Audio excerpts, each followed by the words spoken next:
Hola, salut à tous. Le top 10 Oricon des meilleures ventes de manga sur la semaine est là et ça va du 15 septembre au 21 septembre. C'est parti. En dixième position, on a Kanojo Okarishimasu, tome 42, et il a fait 18 605 ventes.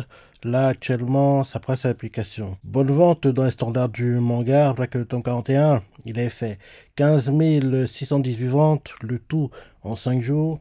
Là, ce tome-ci aussi fait ses ventes en 5 jours, et cette semaine, on a eu la fin de la première partie, la quatrième saison en animé, et courant 2026, on aura la deuxième partie de la quatrième saison, et comme d'hab, je me plains quand je regarde cet animé, il est Kazuya comme perso principal, il est très frustrant. Trop frustrant. Il se fait manipuler par tout le monde.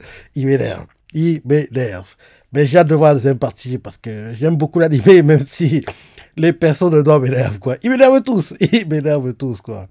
Et comme tu vois, malgré 4 saisons, le manga ne performe pas parce que les ventes qu'il fait, les 18 605 ventes, voire même les 15 618 ventes pour le tome 41, c'est les ventes qu'un manga qui n'a pas encore eu d'animé est censé faire. Mais là, Rocky Kajo Kajima, ça a eu 4 saisons, mais malgré tout ça, les ventes ne suivent pas. Donc, c'est très très triste. Et je me dis que c'est lié à l'intrigue du manga. Au fait que le mangaka n'avance pas d'intrigue, il tourne en rond, les persos principaux sont toujours pas en couple. Et tout ça doit frustrer les lecteurs du manga. Parce que moi qui regarde l'animé, je suis déjà frustré. Imagine alors ceux qui lisent le manga de façon hebdomadaire, quoi. Ça va être pire pour eux. Donc, voilà. Kajo Kachimas, il est dans le top 10, mais les ventes sont pas dingues. Et les ventes qu'il fait, c'est les ventes de manga qui n'ont pas eu d'animé. Et c'est pas bon signe. C'est pas bon signe. Mais vu l'avance qu'il a, vu au point où on en est, il va pas être annulé. En plus, l'animé, qu'on le veuille ou non, il a apprécié, même si il est très énervant comme animé. Même moi, je l'apprécie, comme je disais plus tôt, quoi. Il m'énerve, mais je l'apprécie. Ensuite, en 9e position, on a Windbreaker, tome 23. Il a fait 18 642 ventes, Sarma Salvanta 77 723 ventes. Il a perdu 5 places pour rapport au dernier classement et là actuellement c'est sa deuxième application. Bonne vente pour Windbreaker, après que le tome 22, il a fait 63 761 ventes, le tout en 14 jours. Là, ce tome-ci en 13 jours et on n'a toujours pas de news, hein. Toujours pas de news pour l'animé saison 3, on ne sait pas quand il va arriver, mais il faut connaître saison 3 parce que j'aime beaucoup l'animé Windbreaker.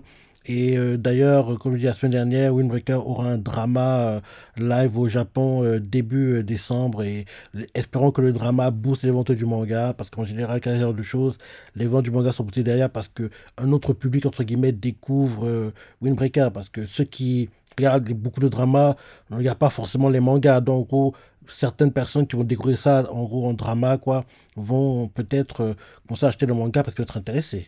Donc on verra ça courant décembre si un boost des ventes ou pas. Ensuite, en huitième position, on a Kaoruana Warintosaku, tome 19. Et il a fait 19 509 ventes, sans Venta 81 533 ventes. Il a perdu 5 places pour rapport à son dernier classement. Et là, actuellement, c'est ça, de sa application. Bonne vente pour le manga. Après que le tome 18, il a fait 62 841 ventes, le tout en 11 jours. Là, ce tome 6 vente en 13 jours. Et d'ailleurs, les ventes du tome 19 sont le record du manga en 2 semaines. Donc, tu vois clairement que l'anime a poussé le vente du manga. L'ancien record était tenu par le tome 18, justement, parce qu'on voit que les ventes records du manga en première semaine, c'est le tome 12 qui les avait. Par contre, les ventes records en deuxième semaine, c'est le tome 18 qui les a. Donc là, le tome 19 est maintenant recordman des ventes en première semaine et en deuxième semaine. Et on sait déjà qu'on va arriver le tome 20. Le tome 20 arrive le 9 octobre 2025, donc dans moins d'un mois, hein, dans 2 semaines à peu près. Dans 2 semaines, et bien sûr, l'anime s'est terminé hier et il était cool. Il était cool. J'ai regardé, mais je n'ai pas fait la réaction, mais Kawana Tosaku, c'est un anime que j'attendais et j'ai été plutôt content du contenu. Ensuite, en septième position, on a Arsène Senki, top 23, et il a fait 22 658 ventes, Sarman Atlanta, 88 566 ventes. Il a perdu 5 places pour rapport au dernier classement, et là, actuellement, c'est ça, de sa application. Légère baisse des ventes du manga, parce que le tome 22, il a fait 91 476 ventes, le tout en 10 jours. Là, ce tome 6 en 13 jours. Et comme je dis, à chaque fois que je vois le manga dans le top 10, il serait temps qu'on ait une suite. La saison 1 de Arslan était tellement bien. On a eu deux cours back-to-back qui étaient magnifiques. Saison 2, on a eu un cours. En plus, la qualité d'animation avait baissé. C'était pas dingue.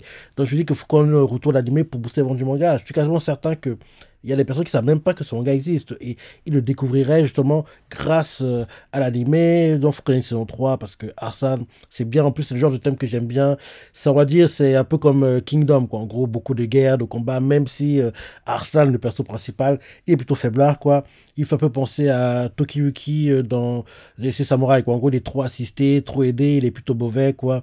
C'est ça qui gêne, mais les persos qui l'assistent, en gros, sont assez charismatiques pour, entre guillemets, qu'on oublie que Arslan est mauvais, quoi, entre guillemets. J'espère vraiment qu'on aura une saison 3 parce que j'aime beaucoup Arslan, l'animé, et il était vraiment sympa. Ensuite, en 6e position, on a Chainsaw Man, tome 22. Et il a fait 23 171 ventes, Samantha 120 739 ventes. Il a gagné une place pour passer dans les classements. Et là, actuellement, c'est sa troisième application. Bonne vente pour le manga, après que le tome 21, il a fait 120 276 ventes, le tout en 17 jours. Là, ce tome 6 vente en 18 jours. Et tu vois qu'il y a une petite différence, hein. Il n'est pas énorme, mais oui, on voit clairement que le tome 21, s'il avait eu un jour de plus, hein, il aurait fait de meilleures ventes. Mais là, c'est bien que, en gros, en trois seule application, les ventes deviennent entre guillemets bonnes parce que en première application, en deuxième application, le tome 22 a du retard sur les ventes du tome 21. Donc là, maintenant, il a pris un peu d'avance, entre guillemets. Donc c'est bien. Et bien sûr, le film animé est sorti, rappelle-toi, le 19 septembre 2025. Et oui, c'est bien pour Chainsaw Man. Ensuite, en cinquième position, on a Mokushiroku no Yonchiki, a.k.a. Natsuta Spin-off, tome 23. Et il a fait 23 249 ventes. Là, actuellement, sa presse application. Légère baisse des ventes du manga. Après que le tome 22, il a fait 25 266 ventes, de tout en 5 jours. Là, ce tome 6 en 3 jours. Ensuite, en quatrième position, on a Skip Beat, tome 52. Et il a fait 29 103 ventes. Là, actuellement, sa presse application. Légère baisse des ventes du manga. Après que le tome 51, il a fait 32 840 ventes, le tout en 3 jours. Là, ce tome-ci aussi sont en 3 jours. Et il serait temps que Skip Beat ait un reboot. Parce que le dernier anime qu'on a eu pour Skip Beat, c'était en 2008. Donc, honnêtement, s'il y a un reboot, parce que 2008, 2025, beaucoup de temps s'est écoulé, l'animation a beaucoup changé. Donc, s'il y a un reboot, il y a de grandes chances que les ventes du manga vont être boostées. Et comme pour Arslan un peu plus tôt, Skip Beat, ça va être pire même. C'est quasiment certain. Certaines personnes ne savent même pas que ce manga existe. Donc, un animé va, en gros, familiariser les gens à ce manga. En gros, on va le découvrir et les ventes vont être boostées. En plus, c'est même publié en France. Donc, oui, il faut qu'il y ait un animé. Il faut qu'il y ait un animé parce que 2008, 2025, trop de temps s'est écoulé. Donc, il serait temps qu'il ait un reboot et il devra avoir un boost, à mon avis, pour les ventes du manga. Il a même eu un drama live au Japon en 2011, mais pareil, oui, trop de temps s'est écoulé, quoi. Donc, faut qu'on ait un reboot pour que vraiment Skip Beat ait un boost et montre son vrai niveau dans le top Oricon. Ensuite, en troisième position, on a Monsieur May, Cité Lagré, tome 21. Et il a fait 29 233 ventes. Là, actuellement, sa presse application. Baisse des ventes du manga, après que le tome 20, il a fait 43 489 ventes, le tout en 5 jours. Là, ce tome-ci en 3 jours. Et comme tu le sais, la deuxième partie de la première saison commence en gros pendant le cours octobre-automne 2025. Donc en gros, dans 1 ou 2 semaines, on aura la suite de l'animé Umamusume Cinderella Grey. Ensuite, en deuxième position, on a Shura Toki, tome 25, et il a fait 33 150 ventes. Là, actuellement, sa presse application. Légère baisse des ventes du manga, après que le tome 24, il a fait 33 857 ventes, le tout en 6 jours. Là, ce tome 6 en 5 jours, et en plus, on sait déjà qu'on va arriver le tome 26, il arrive le 17 octobre 2025. Donc, bien oui, on aura un autre tome qui sortira le mois prochain. Et enfin, en première position, on a Kazuya Chigo, tome 16, et il a fait 41 508 ventes, Samantha 289 852 ventes. La semaine dernière, il était premier. Cette semaine, il est toujours premier. Et là, actuellement, c'est sa troisième application. bonne vente pour le manga, après que le tome 15, il avait fait 287 262 ventes, le tout en 20 jours. Là, ce tome 7 en 18 jours, c'est top. On a eu une très bonne saison 2 et oui, j'ai hâte de voir la suite quand ça arrivera, quoi. Parce que oui, Kazuya Chigo, c'est mon animé. C'est mon animé. Donc, voilà le top 10 des mangas de la semaine. Maintenant, pour le top 10, tout confondu, en première position, on a Kaorana Wanitosaku avec 88 581 ventes. En deuxième position, on a Kisoeba avec 87 309 ventes.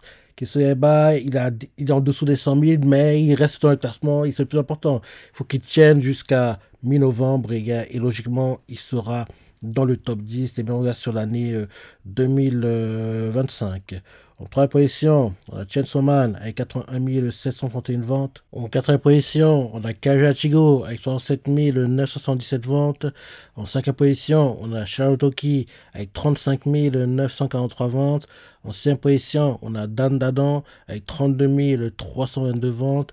En septième position, on a Mesmes de la Grey avec 31 227 ventes.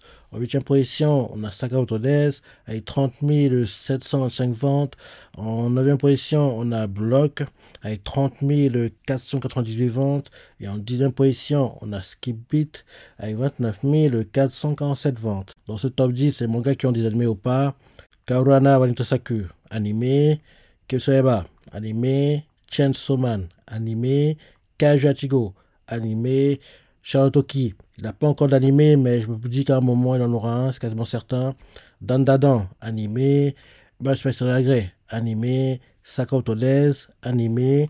Blue Lock, animé. Skip Beat, animé, mais ça date de 2008 quand même, sur le papier, pas vraiment, parce que tout le temps s'est écoulé, donc faut qu'il ait un reboot. Donc, en gros, dans ce top 10, il n'y a que, entre guillemets, deux mangas qui n'ont pas d'animé, parce que oui, Skibit a eu un animé, mais il y a trop longtemps maintenant, donc faut qu'il ait un reboot qu'en gros, on se refamiliarise avec l'animé, entre guillemets. Donc, Skibit et Shirahotoki, quoi, c'est deux qui n'ont pas, entre guillemets, d'animé. Et dans ce top 10, ces mangas qui seront dessus actuellement, dans le top 10 annuel, sont Dandadan, Sakamoto Days, et Blue Lock. Donc, en gros, 3 des 10 mangas, ils seront dessus. Mais il y en a deux qui pourraient, en gros, se faire une place d'ici mi-novembre, qui sont Kaoruana Wanitosaku et bien sûr Kusoeba. Donc, c'est deux qui pourraient, en gros, lutter et se frayer un chemin pour atteindre le top 10. Mais sinon, les autres, en gros, Chainsaw Man, Kazuya Ichigo, Shira no Toki, Uma Musume, et Skip Beat, ils n'ont aucune chance, entre guillemets. Ils n'ont aucune chance, quoi. Donc, ceux qui seront dessus, Dan Dadan, Sakamoto Days et Blue Lock, ceux qui pourraient lutter, pourraient apparaître, Kaoruana et Keseba, les autres, ils n'ont aucune chance. Donc, voilà le top 10 des meilleurs gars de la semaine, le top 10 des meilleurs gars de la semaine, tout confondu. Tu vois ce que t'en penses, ton ressenti, laisse des commentaires, like et... Allez, salut!